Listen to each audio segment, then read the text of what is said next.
Diplomacy से सबसे interesting चीज जो आप सीख सकते हैं दैट इज के डिसीजन लेने से पहले या फिर किसी भी नेगोशिएशन या फिर मीटिंग जब भी आप करने के लिए जाएं तो मेक श्योर कि आप बहुत ही ठंडे दिमाग से सारी चीजों को सोचें और ठंडे दिमाग से सारी चीजों को कीजिए। This is something that we can learn from diplomacy. USA ने बहुत सारी ऐसी चीजें की हैं जिसकी वजह से भारत को बहुत सारा नुकसान हुआ है, लेकिन इसके बावजूद भी जब यूएसए के सेक्रेटरी ऑफ द स्टेट यानी कि यूएसए के जो फॉरेन मिनिस्टर हैं वो भारत की यात्रा पर यहाँ पर आए हैं, तो इट्स नॉट लाइक इंडिया जो है वो उनके साथ मिसबिहेव करेगा और कंप्लेन का पूरा लिस्ट जो है वो देगा। नहीं, डिप्लोमेसी में हमेशा यही चीज सबसे ऊपर रखी जाती है कि हम जो भी करें उसमें क्या मेरे देश का हित है या नहीं है। जरूरी नहीं है कि व्हेन आई से नेशनल इंटरेस्ट, तो ऐसा नहीं है कि हर बार पैसे की ही बात है।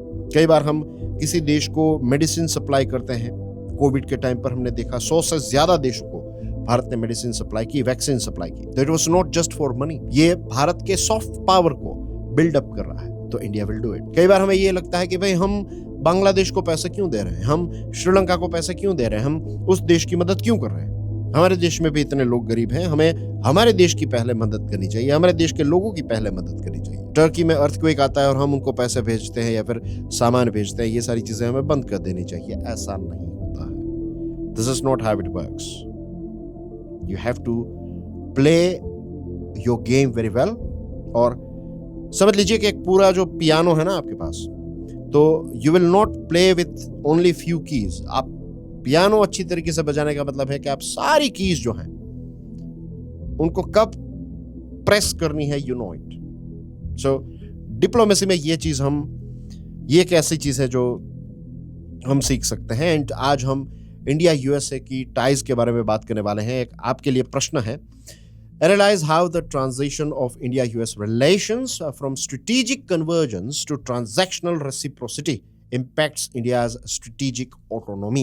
Suggest a way forward. आगे क्या करना है, भारत के लिए कौन से रास्ते हैं, what are the options in front of India? देखिए, ग्लोबल लेवल पर बहुत सारे बदलाव हुए हैं। नंबर 1 इज कि अब चाइना जो है वो नंबर 2 नहीं है। ये जो शी जिनपिंग और ट्रम्प साहब की मीटिंग हुई ना, समिट हुई, तो इसमें चाइना ने ऐसा नहीं कहा कि वी आर नंबर 1, लेकिन चाइना ने यह कह दिया कि वी आर नॉट नंबर 2। ऐसे शब्दों का इस्तेमाल नहीं किया है। इट्स नॉट ऑलवेज नेसेसरी कि आप शब्दों के इस्तेमाल या फिर चीजों को लिखते हैं और लिखने के बाद ही हम समझते हैं। नो, कई बार आपके जेस्चर्स, कई बार आपने क्या चीजें की है वो चीज दिखा देती है। You don't have to prove, you don't have to use a tag.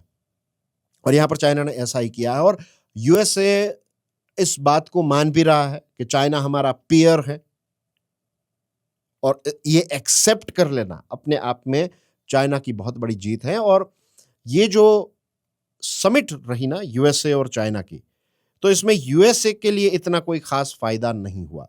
और यूएसए अब अपना वजन जो है वो चाइना पर इसलिए नहीं डाल पा रहा है क्योंकि मैन्युफैक्चरिंग में चाइना का डोमिनेंस है। अब यूएसए भी चाइना पर डिपेंडेंट है when it comes to so many different products. That is number 1 थिंग। नंबर 2, चाइना ने अपनी सप्लाई चेन जो है उसका भी बहुत अच्छी तरीके से इस्तेमाल किया है यूएसए के अगेंस्ट में। जब यूएसए ने चिप मेकिंग एंड ताइवान वाला इश्यू एंड सैंक्शंस और टैरिफ और ये सारी चीज़ों को थोपना स्टार्ट किया, तो चाइना ने बदले में कुछ ऐसे स्टेप्स उठाए जिसके बारे में मैंने ऑलरेडी डिस्कशन कर ली है, राइट। उस एक अलग से मैंने वीडियो बनाया है ये समिट को लेकर, तो उसमें ये सारी चीज़ें मैंने एक्सप्लेन की है। मैंने शिकागो की फैक्ट्री वाला एग्जाम्पल भी दिया था, रेयर अर्थ मटेरियल का एग्जाम्पल दिया था, तो वो सारी चीज़ों को रिपीट नहीं कर रहा हूँ। बेसिकली चाइना को अब ये ग्लोबलाइजेशन की गेम जो है वो बहुत अच्छी तरीके से खेलना आ चुका है। और अब यूएसए ऐसी सिचुएशन में नहीं है कि वो चाइना पर फोर्स जो है वो डाल सके। अब वो उन पर इंटरनेशनल रूल्स एंड रेगुलेशंस और ये सारी चीज़ें, ये सारी गेम जो है वो अब चाइना के साथ नहीं चलेगी as far as USA is concern. दूसरी जो चीज़, जो एक बहुत बड़ी चीज़ हुई है, एंड दैट इज ये ईरान वाला जो युद्ध है, इसने 1970s का जो वियतनाम का युद्ध है उसकी याद दिला दी। वियतनाम एक बहुत ही छोटा देश है, यूएसए और वियतनाम के बीच में युद्ध हुआ था। यूएसए वहां पर पहुंच गया था, उनको लगा कि थोड़े टाइम के अंदर हम सारी चीजों को खत्म कर देंगे, लेकिन ऐसा हुआ नहीं। यूएसए की सबसे बड़ी हार मानी जाती है वियतनाम वॉर। और यहां पर कुछ ऐसा ही नजर आ रहा है। उनको लगा कि 1-2 हफ्ते के अंदर ये पूरा चैप्टर जो है वो खत्म कर देंगे। स्टार्टिंग के स्टेटमेंट सुनिए आप ट्रम्प साहब के। ही वाज टेलिंग कि 1 महीने के अंदर सारी चीजें जो है वो रैप अप हो जाएगी, लेकिन आज भी ये तीसरा महीना चल रहा है या फिर उससे भी ज्यादा वक्त हो चुका है। तो ईरान ने ये चीज दिखा दी, वियतनाम ने जो चीज प्रूव की थी वो आज ईरान प्रूव कर रहा है कि आपकी कितनी बड़ी मिलिट्री है, आपके पास कितने डीप पॉकेट्स हैं, यानी कि आपके पास कितने पैसे हैं।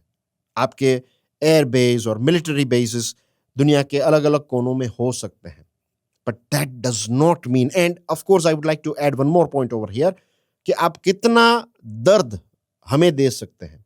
That is not the most important thing. The most important thing is कि आप कितना दर्द सह सकते हैं। सो यहां पर यह नजर आ रहा है कि ईरान जो है उसने बहुत सारा पेन जो है वो एब्जॉर्ब कर लिया है। उसकी पेन की एब्जॉर्प्शन की कैपेसिटी जो है वो काफी अच्छी है। USA is not able to handle that this much pain, वो भी नजर आ रहा है। तो ये एक बहुत बड़ा बदलाव हुआ। फिर यूएसए एक समय पर एक ऐसा देश था जो दुनिया के किसी भी जगह पर या फिर किसी भी देशों के बीच में कोई इश्यू चल रहा है तो वहां पर यूएसए जो है वो एक पुलिस के रोल पर पहुंच जाए, कि इंटरनेशनल कॉप या फिर वर्ल्ड कॉप की तरह बिहेव करता था। लेकिन आज यूएसए जो है वो एक बहुत ही एक आइसोलेशन में, आइसोलेशनिस्ट शिफ्ट आया है। पहले ओल्ड मेथड जो थी यूएसए की वो ये थी कि वो बहुत ही इंटरनेशनल बिहेव करता था, लेकिन आज यूएसए आइसोलेटेड तरीके से बिहेव कर रहा है। क्यों? क्योंकि अब चीजें जो है वो चेंज हुई है। फॉर एग्जांपल, अब अमेरिका फर्स्ट जो है ना, ये make America great again and America first और ये सारी चीजें, इसका जन्म कैसे हुआ? नंबर 1 जो चीज है, यूएसए में बहुत सारी जो डोमेस्टिक जॉब्स हैं वो दुनिया के दूसरे देशों में चली गई। सेकंड चीज, it's like, I will give you one example, समझाने के लिए आपको बता रहा हूं कि एक परिवार ऐसा है जिनके पास बहुत पैसे हैं, उनके बच्चों को कुछ करने की जरूरत नहीं है, इतनी वेल्थ है उनके पास। तो you will find, not always, this is just an example, right? फिर आप ऐसे स्टीरियोटिपिकल मत बन जाइएगा। I am just giving you an example. तो कुछ करने की जरूरत नहीं है तो व्हाट विल हैपन इज, वो ड्राइव नहीं रहेगी आपके अंदर। जो ड्राइव चाहिए कुछ करने की, वो ड्राइव नहीं रहेगी या फिर नहीं रहती है। Again, I am being very specific here, ये कोई जनरल बात नहीं है, this is just an example. Same thing happened with American people as well. देश के पास बहुत पैसा है, सारी चीजें हैं, राइट, बहुत सारी फैसिलिटीज हैं, तो ये सारी जॉब्स जो है ना, वो इतनी मेहनत का काम हम क्यों करें, हम चिल करते हैं। तो ये सारी जॉब्स जो है वो जो जो लोग जिनके अंदर ड्राइव है, जिन देशों के अंदर ड्राइव है कि भाई कोई बात नहीं, हम ये काम कर लेंगे, आप भेज दो ये जॉब, बिजनेस प्रोसेस आउटसोर्सिंग कर दो, तो ये चीज होने लगी। मैन्युफैक्चरिंग जो है वो ड्रॉप होने लगा, क्योंकि अब चाइना जो है उसमें मैन्युफैक्चरिंग होने लगा, वियतनाम एक्सेट्रा दूसरे देशों में। तो this is number 2 thing. And number 3 is बहुत सारे फॉरेन वॉर्स। ये सारी चीजों की वजह से अब अमेरिका के जो लोग हैं वो ये कह रहे हैं कि भाई हमारे पास यहाँ पर अच्छी जॉब्स नहीं है, यहाँ पर मैन्युफैक्चरिंग में कोई इतनी खास अपॉर्चुनिटीज नहीं है, और फिर आप दुनिया के दूसरे देशों के इश्यूज में आप घुस जाते हो, अफगानिस्तान एंड व्हाट नॉट। तो पैसे हम कमाते हैं, टैक्स हम पे करते हैं, हमारे देश का पैसा है और आप यहाँ पर लुटा रहे हो, तो we don't want this thing. और इसकी वजह से ऐसा हुआ कि वहाँ के जो लोग हैं उन्होंने कहा कि भाई नहीं, हमें हमारे देश को, हमारे देश के बारे में सोचना चाहिए पहले। तो फिर वहाँ के जो पॉलिटिशियंस है ना, फॉर एग्जाम्पल ट्रम्प साहब, तो उनको जीतने के लिए यही सारे कार्ड्स खेलने पड़े कि भाई अमेरिका जो है वो सबसे पहले अपने बारे में सोचेगा, राइट? तो ये सारी चीजें आई, तो ये भी एक बहुत बड़ा बदलाव आया है, और इसकी वजह से इस प्रकार की पॉलिसीज जो हैं वो हमें देखने को मिल रही है। एक जीरो सम गेम वाला लॉजिक भी आया है। पहले ऐसा था कि अगर यूएसए जो है वो इंडिया में पैसे इन्वेस्ट कर रहा है तो यूएसए ये मानकर चलेगा कि भाई भारत एक डेमोक्रेटिक कंट्री है, भारत हमारा मित्र देश है, और भारत में अगर जॉब्स जनरेट होगी, हम पैसे इन्वेस्ट करते हैं तो यूएसए का फायदा होगा, पैसे यहाँ पर आएंगे, प्रॉफिट के तौर पर हम पैसे कमाएंगे एंड थिंग्स लाइक दैट। लेकिन अब यूएसए ये कह रहा है कि नहीं, जब भी बातचीत हो रही तो यूएसए ये पूछेगा कि भाई आप हमसे कितना सामान खरीद रहे हो, हम आपसे कितना सामान खरीद रहे हैं, तो बहुत ही ट्रांजैक्शनल तरीके से सोचने लगा है। जीरो सम का मतलब ये होता है कि अगर मुझे जीतना है ना, तो मैं विन विन ऐसे नहीं जीतूंगा, मुझे जीतना है दैट मीन्स आपको हारना पड़ेगा। मेरा फ़ायदा हो रहा है तो आपका नुकसान होगा। This is called zero sum game. तो अब इस प्रकार का लॉजिक जो है ये भी यूएसए में हुआ है और अब यूएसए के जो बहुत सारे देशों के साथ जो रिलेशन है, पहले स्ट्रेटेजिक रिलेशंस और मित्रता और एलाइज और ये सारी चीज़ें हो रही थी, right? Long term partners and strategic partners and what not. लेकिन अब बहुत ही ट्रांजैक्शनल रिलेशंस हो गए हैं। बीच में तो ऐसा भी हुआ था कि यूके और यूएसए ये एक दूसरे को अपने आप को क्या कहता है पता है? ब्रदर अक्रॉस द कोस्ट ऐसा कुछ कहते हैं वो एक दूसरे को, कि समंदर के उस पार हमारा जो भाई है तो दैट इज़ यूके, और यूएसए ये कहता है कि समंदर के उस पार अगर हमारा कोई भाई है तो दैट इज़ यूके। हिस्ट्री भी है उनकी एंटेंगल्ड, लेकिन ऐसे रिलेशन थे और बीच में बहुत ही कड़वे रिलेशन हो गए। यूरोप के साथ भी कुछ ऐसी सिचुएशन है।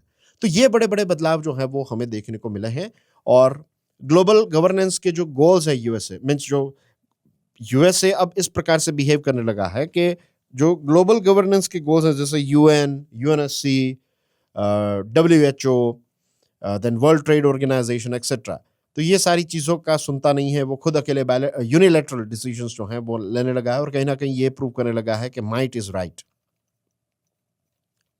माइट, MIGHT, माइट का मतलब होता है ताकत, जिसकी लाठी उसकी भैंस। इस प्रकार का बिहेवियर जो है वो यूएसए का हुआ है। अब बात करते हैं ये सारी चीजों की वजह से भारत पर क्या इंपैक्ट आई है। देखिए, भारत यूएसए को अपना मित्र देश मानता है और यूएसए ने जिस प्रकार से कुछ स्टेप्स उठाए हैं, फॉर एग्जांपल टैरिफ का जब लिस्ट बनाया पेनल्टीज का, तो भारत पर बहुत सारी मीन्स सबसे ज्यादा पेनल्टीज जो है वो हम पर लगाई। जो कुछ ऐसे देश हैं जैसे रशिया आ गया, चाइना, तो इंडिया, तो हम तो उनके राइवल देश भी नहीं है, हम तो मित्र देश हैं। तो मित्र देश होने के बावजूद भी हमें ये टैरिफ पेनल्टीज के लिस्ट में डाल दिया। फिर पहलगाम में जो अटैक हुआ तो हम ये एक्सपेक्ट कर रहे थे कि यूएसए जो है वो हमें कुछ एक एम्पैथी दिखाएगा कि भाई ये चीज़ बुरी हुई, ऐसा नहीं होना चाहिए, एक्सेट्रा एक्सेट्रा, राइट? तो यूएसए पाकिस्तान के जो मुनीर हैं उनको खाने पर व्हाइट हाउस में इनवाइट किया जाता है, ये सारी चीज़ें। फिर हम रशियन ऑयल खरीदते हैं तो हम पर सैंक्शंस लगाने के बाद फिर वेवर दिया जाता है। चाइना जो है वो तो पाइपलाइन के माध्यम से रशिया का ऑयल जो है वो चाइना में पहुंच रहा है, तो और क्वांटिटी भी बढ़ चुकी है। लेटेस्ट रिपोर्ट ये कहता है कि रशिया जो है बहुत बड़ी क्वांटिटी में चाइना को ऑयल सप्लाई कर रहा है। तो चाइना पर आप सैंक्शंस क्यों नहीं लगा पा रहे हैं? देखिए, आपके मन में ये प्रश्न होगा कि भारत को किसने रोका है? हम स्ट्रेटेजिक ऑटोनॉमी की बात करते हैं, तो हमें भी यूएसए को बता देना चाहिए कि भाई हमें आप क्यों हम पर सैंक्शंस लगा रहे हैं, ये सारी चीज़ें, वी डोंट नीड वेवर। सी, अभी हम जो कहते हैं ना शू स्ट्रिंग बजट जैसी चीज़ें हैं हमारी। चाइना जितना पैसा, चाइना जितनी ताकत आज हमारी नहीं है। हमारे यहाँ पर बहुत सारे दूसरे चैलेंजेस हैं। तो हम अगर ऐसा ईगोइस्टिक बिहेवियर करेंगे, और ये डर की बात नहीं है, this is a very smart way of doing diplomacy. Personal level पर आप कुछ भी करें, लेकिन डिप्लोमेटिक लेवल पर आप इस प्रकार से बिहेव नहीं कर सकते, राइट? अगर आपके लॉन्ग टर्म गोल्स क्लियर है तो अगर यूएसए ये वेवर और ये सारी चीज़ें हमें मिल सकती है तो हम ऐसा करेंगे कि भाई उनके ईगो को थोड़ा फायदा हो रहा है, उनको मजा आ रहा है, हम वेवर ले रहे हैं उनसे, कोई बात नहीं, हम तो ऑयल खरीदेंगे, हम ऑयल खरीदना बंद नहीं करेंगे, लेकिन ये वेवर टाइम पर ले लेंगे। चाबहार पोर्ट के साथ भी ऐसा हुआ। ईरान का चाबहार पोर्ट जो है वो भारत ने ईरान के साथ मिलकर डेवलप किया है। भारत ने काफ़ी सारा इन्वेस्टमेंट यहाँ पर किया है। तो इस पर जो हमें वेवर मिला था, तो फिर इस वेवर को यूएसए ने अचानक से रिवॉक कर दिया। तो ये कुछ ऐसे स्टेप्स उठाए हैं जिसकी वजह से भारत को काफ़ी ज़्यादा नुकसान हुआ है। फिर हमारे लोग जो वहाँ पर काम करते थे उनको ओपनली, राइट, डिमोनाइज करना, राइट, उनके बारे में बुरा बोलना, ये सारी चीज़ें पॉलिटिकल लेवल पर भी चल रही थी। दूसरा जो इम्पैक्ट आया है that is this US Iran war. इसका एक डेफिनेटली कोलेट्रल डैमेज तो हुआ ही है, राइट? हमारे देश में आप जानते हैं ना अभी की situation, I don't have to go deeper into this thing, आप सब जानते हैं। एनर्जी और फूड, ये दो चीज़ों की सिक्योरिटी की बात करें तो कितनी बड़ी इम्पैक्ट आई है। फिर पाकिस्तान को एक स्ट्रेटेजिक रेलेवेंस कभी भी दे देना, राइट? तो इस चीज़ का भी एक खास शब्द है, इसको कहते हैं टेक्टिकल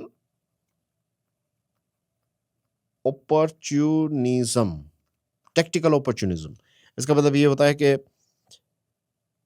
आज भी पाकिस्तान की ज़रूरत है आपको, तो आप तुरंत ही उनको अपने बाजू में बिठा देंगे, आप तुरंत ही आसिम मुनीर को बुलाएंगे व्हाइट हाउस में, एक स्पेशल लंच रखा जाएगा उनके लिए।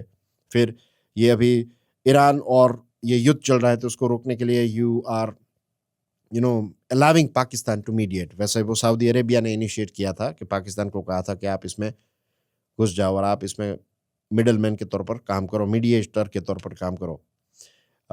एनीवेज, तो अचानक से ऐसे देश को आप अपने बाजू में, बेसिकली भारत की जो सेंसिटिविटीज हैं इनको आप नज़रअंदाज करते हैं। एक स्ट्रेटेजिक पार्टनर है भारत आपका, और आप इस प्रकार से और एक फ्री राइडर का टैग देते हैं। फ्री राइडर का मतलब यहाँ पर यह है कि अगर हम कहते हैं कि भाई आप हमें टेक्नोलॉजी ट्रांसफ़र कीजिए, अगर हम कहते हैं कि आप और ज़्यादा इन्वेस्टमेंट कीजिए हमारे देश में, अगर हम कहते हैं कि हम और ज़्यादा सामान आपके देश में बेचना चाहते हैं, तो यूएसए के प्रेसिडेंट कहते हैं कि भारत जो है वो एक फ्री राइडर है। फ्री राइडर का मतलब है कि भाई, मीन्स वो थोड़ी अभद्र भाषा हो गई ऐसे शब्दों का इस्तेमाल करना, बट बेसिकली वो क्या कहते हैं, अभद्र यानी कि एक इंसल्टिंग टोन है ये। वो ये कह रहे हैं कि भाई भारत जो है ना वो सारी चीज़ें मुफ्त में हमसे ले रहा है। मुफ्त में इन द सेंस के इस रिलेशन में हमें कोई फ़ायदा नहीं है। भारत हमें ज़्यादा सामान बेच रहा है, हम इन्वेस्ट कर रहे हैं, इस प्रकार का एक नेगेटिव एटीट्यूड। तो पूरा रिलेशन जो है उसको एक बैलेंस शीट से ही देखा जाता है कि आप कितना, बायलैटरल ट्रेड क्या है, ट्रेड डेफिसिट कितना है, ट्रेड सरप्लस किसका है। इससे आप रिलेशन को हैंडल नहीं कर सकते, राइट। ये बच्चे मीन्स बहुत ही जूनियर लेवल के भी डिप्लोमेट्स हैं, उनको भी ये चीज़ पता है, लेकिन इस प्रकार का रवैया रहा है ट्रंप एडमिनिस्ट्रेशन का। और डोमेस्टिक जॉब्स जो हैं, अमेरिकन जॉब्स के बारे में, एक इंडियंस के खास जो H1B वीज़ा लेकर सबसे ज़्यादा तो इंडियंस ही जाते हैं, तो एक टॉक्सिसिटी कि ये जॉब्स जो हैं ये लोग यहाँ पर आकर छीन रहे हैं। भाई आपकी सरकार H1B वीज़ा दे रही है, आपके देश के पास इतने हाई स्किल्ड प्रोफेशनल्स नहीं है, इतनी क्वांटिटी में नहीं है, तो हम यहाँ पर, हमारे देश के लोग जो है वहाँ पर आते हैं और जो पैसे कमाते हैं तो टैक्स भी पे करते हैं और वीज़ा लेकर आते हैं, तारों के नीचे से नहीं आते। तो ये H1B वीज़ा वाले लोग जो हैं तो उनके खिलाफ एक नफ़रत, फिर जो बिजनेस प्रोसेस आउटसोर्सिंग होता है तो उसका विरोध, ये सारी चीज़ें, तो ऐसी बहुत नेगेटिव चीज़ें जो हैं वो इस रिलेशन में हमें देखने को मिली हैं। लेकिन इसके बावजूद भी इसका मतलब ये बिल्कुल नहीं है कि हम इस रिलेशनशिप को तोड़ दें। आज भी इंडिया को और यूएसए को एक दूसरे की जरूरत है, and this is a reality.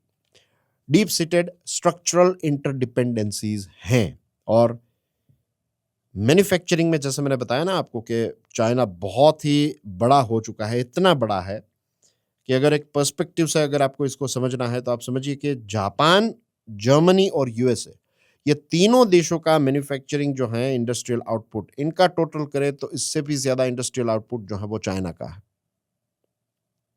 तो अगर आपको ये डिपेंडेंसी कम करनी है तो एक ही ऑप्शन है, एंड दैट इज इंडिया। और ये मैं नहीं कह रहा हूं, या फिर आई वुड से सिर्फ मैं ये बात नहीं कह रहा हूं, यूएसए के एक बहुत ही महान व्यक्ति, राइट, एक बहुत ही महान इन द सेंस कि एक बहुत ही टॉप लेवल के व्यक्ति, इनका नाम है माइक क्यूकेन। ये वाइस चेयरमैन है US China economic and security review commission के, और उनके शब्द ये हैं कि India is the only nation that can balance the global manufacturing math. Bharat industrial corridors में इमर्ज हो रहा है, डिफेंस इकोसिस्टम में भी भारत काफी आगे है, राइट। चीजों को एक्सपोर्ट करना अब भारत ने स्टार्ट कर दिया है। तो अगर यूएसए और ज्यादा टेक्नोलॉजी और ज्यादा पैसे भारत में इन्वेस्ट करेगा, राइट, दुनिया के दूसरे देशों को यहाँ पर डाइवर्सिफाई करने के लिए प्रेरित करेगा, इंस्पायर करेगा और भारत के साथ अच्छे रिलेशन रखेगा, तो चाइना का जो ये दबदबा बढ़ चुका है, राइट, तो इसको थोड़ा कंट्रोल या फिर इसको बैलेंस करने में अगर एक ऐसा पोटेंशियल है किसी देश का, तो दैट इज इंडिया। और इंडिया के लिए ये बात भी रियलिटी है कि सबसे ज्यादा एफडीआई अगर किसी देश से हमें मिली है, फॉरेन डायरेक्ट इन्वेस्टमेंट, तो दैट इज यूएसए। टेक्नोलॉजी भी मिलती है, टेक्नोलॉजिकल सेक्टर में भी यूएसए का काफ़ी ज़्यादा इन्वेस्टमेंट है, और हायर एजुकेशन में भी यूएसए की कंपनीज का काफ़ी ज़्यादा इन्वेस्टमेंट रहा है। अमेरिकन कंज्यूमर मार्केट जो है वो हमारे लिए बहुत इंपॉर्टेंट है, बहुत बड़ी क्वांटिटी में सामान हम यूएसए को बेचते हैं। और ये जो विजिट है ना मार्को रूबियो साहब की, ये विजिट ये उनकी एज ए इनॉग्यूरल विजिट इसको कहते हैं। इनॉग्यूरल का मतलब होता है कि this is his first visit to India as foreign secretary. वहां पर सेक्रेटरी शब्द का यूज होता है, मिनिस्टर का नहीं। तो as a US secretary of state या फिर यूएसए के फॉरेन मिनिस्टर के तौर पर ही इज द फर्स्ट विजिट है उनकी। और ये विजिट क्लियरली ये दिखाती है कि अब यूएसए जो है वो डैमेज कंट्रोल एक्सरसाइज करने लगा है, राइट। ये उन्होंने बहुत ही बड़े बड़े शब्दों का इस्तेमाल किया है, राइट। जैसे कि हम इंडिस्पेंसेबल मित्र हैं, ट्रेड डील करेंगे एक बहुत अच्छी, डेमोक्रेटिक वैल्यूज हम शेयर करते हैं। ये बहुत बड़ी ऐसी ऐसी बातें जो है वो उन्होंने की है। लेकिन भारत के पॉलिसी मेकर्स जो हैं they are very very cautious. हम बहुत ही सोच समझ कर चीज़ों को ऑब्जर्व कर रहे हैं, क्योंकि लास्ट ईयर का ट्रैक रिकॉर्ड आप जानते हैं ना, Pakistan and Russian oil and this Chabahar वाला टॉपिक एंड टैरिफ लगाना, तो ये बहुत सारे झटके हमने सहे हैं।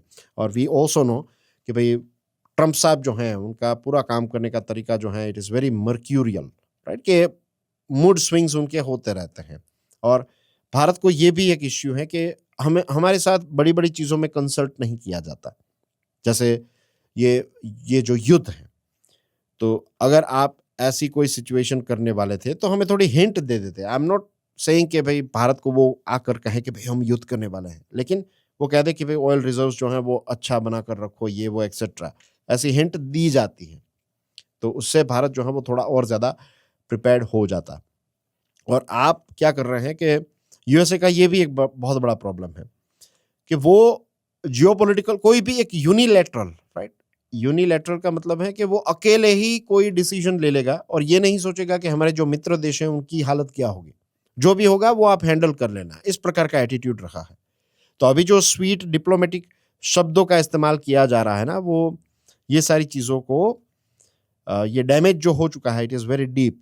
लेकिन जैसे मैंने आपको बताया ना कि रिलेशन को ऐसा तोड़ने की बात नहीं, इसमें से कैसे हम रास्ता निकालेंगे, तो वे फॉरवर्ड क्या है, तो वे फॉरवर्ड यही है कि एक तो क्वाड जो भारत के लिए बहुत ही इंपॉर्टेंट है, राइट। इंडो पैसिफिक जो है is very very important for India. तो इसमें चाइना का दबदबा ना हो, चाइना जो है वो एशिया पैसिफिक की बात कर रहा है, तो we have to make sure कि ये क्वाड जो है वो थोड़ा बैक सीट में चला गया था, तो this is the right time कि क्वाड जो है उसको फ्रंट सीट में हम लेकर आए। और क्वाड का जो एजेंडा है ये थोड़ा और हमें मीन्स काफ़ी वेग प्रोमिसेस रही है कि चाइना को कंट्रोल करना, ये सारी चीज़ें। चाइना का नाम भी नहीं बोलते हैं क्वाड की मीटिंग में, लेकिन at least we can be very very clear, India can take a leadership role in this one and India can say भाई चलो जो क्रिटिकल मिनरल्स हैं इसकी एक सप्लाई चेन तैयार करते हैं। ऑस्ट्रेलिया है, जापान है, यूएसए है, इंडिया है, तो लेट्स डू दैट थिंग। फिर डेटा सॉवरेनिटी या फिर प्रोटेक्टिंग डेटा सॉवरेनिटी, इस पर हम काम करते हैं। इंटेलेक्चुअल प्रॉपर्टी रूल्स पर काम करते हैं, राइट। एक डिफेंस इंडस्ट्रियल पार्टनरशिप क्रिएट करते हैं। तो ये सारे स्टेप्स जो हैं वो उठाए जा सकते हैं। और ये सारी चीज़ें अगर क्वाड करना स्टार्ट कर देगा तो इससे इंडिया और मीन्स क्वाड के सक्सेस के लिए इंडिया और यूएसए के रिलेशंस अच्छे होना बहुत ही इंपॉर्टेंट है। ये दोनों एक दूसरे को समझकर अच्छी तरीके से काम करेंगे ना, यूनिसन में काम करेंगे या फिर एक टीम के तौर पर काम करेंगे, तभी क्वाड जो है वो थोड़ा अपलिफ्ट हो सकता है। बाकी आपके पास जापान और ऑस्ट्रेलिया भी हैं जो बहुत इंपॉर्टेंट इकोनॉमीज हैं। फिर वी कैन डाइवर्सिफाई वाया बायलैटरलिज्म, ये +1 वाली जो स्ट्रेटेजी है, चाइना +1 जो कहते हैं, तो this is something that can be promoted. India and USA ये दोनों चीज़ें कर सकते हैं। एंड बहुत सारी ऐसी चीज़ें हैं जहाँ पर जापान और ऑस्ट्रेलिया भी हमारे एक बहुत अच्छे मित्र देश हैं, तो we can create reliable alternative partners. USA अगर ऑन बोर्ड नहीं आ रहा है तो we can not wait for USA, we are already good relation तो हैं ही जापान और ऑस्ट्रेलिया के साथ, लेकिन ये नई नई चीज़ें जो हैं इकोनॉमी और सिक्योरिटी के साथ जुड़ी हुई वो जापान और ऑस्ट्रेलिया के साथ भी हम स्टार्ट कर सकते हैं। And we have to behave very maturely, right. यहाँ पर ये मूड स्विंग्स और ये सारी चीज़ें तो होती रहेगी यूएसए के साथ। और कुछ ऐसी चीज़ें हैं जो जब हमारे देश की सिक्योरिटी की बात आती है तो कुछ ऐसे नॉन नेगोशिएबल्स हैं जिनमें हम किसी भी प्रकार का लेट गो नहीं कर सकते। इन चीज़ों को हमें क्लियरली यूएसए को बताना पड़ेगा। और अभी जो ब्रिक्स की समिट होगी इंडिया में होने वाली है, तो इसको लेकर ट्रम्प साहब ने एक धमकी दी थी। आई डोंट थिंक सो कि अब वो धमकी जो है वो कंटिन्यूएशन में रखेंगे, क्योंकि जो चीज़ चाइना जाकर जो हुई है, तो चाइना भी ब्रिक्स का पार्ट है, रशिया भी है, इंडिया भी है। बट एनीवेज़ अगर वो कुछ ऐसा करते भी हैं then as well we should you know advance में ही इस मूड स्विंग के लिए अपने आप को प्रिपेयर करना है। और अभी जो भी ये चैलेंजेस यूएसए की वजह से आ रहे हैं, उनको हमें मैच्योरली हैंडल करना है। थोड़ा और धैर्य से काम लेना पड़ेगा। Basically I would say means openly यहाँ पर बात हो सकती है। अभी इंडिया क्या करेगा पता है कि ट्रम्प साहब जब तक प्रेसिडेंट है ना तब तक ये सारी चीज़ों को हैंडल कर लो, कुछ भी कर लो, मैनेज कर लो। ये इनकी टर्म रिपीट नहीं होगी, ऐसा होपफुली ऐसा इंडिया मानकर चलेगा। और बस इतना ही अभी कुछ सालों के लिए और बर्दाश्त कर लेते हैं इनको, उसके बाद जो है वो चीज़ों को सॉर्ट आउट कर लेंगे। तो इस विज़न को ध्यान में रखते हुए अभी के जो शॉक्स हैं उनको एब्ज़ॉर्ब करना पड़ेगा। This is the only way for our country and that's basically everything in today's discussion. Thank you very much. God bless you all. जय हिंद।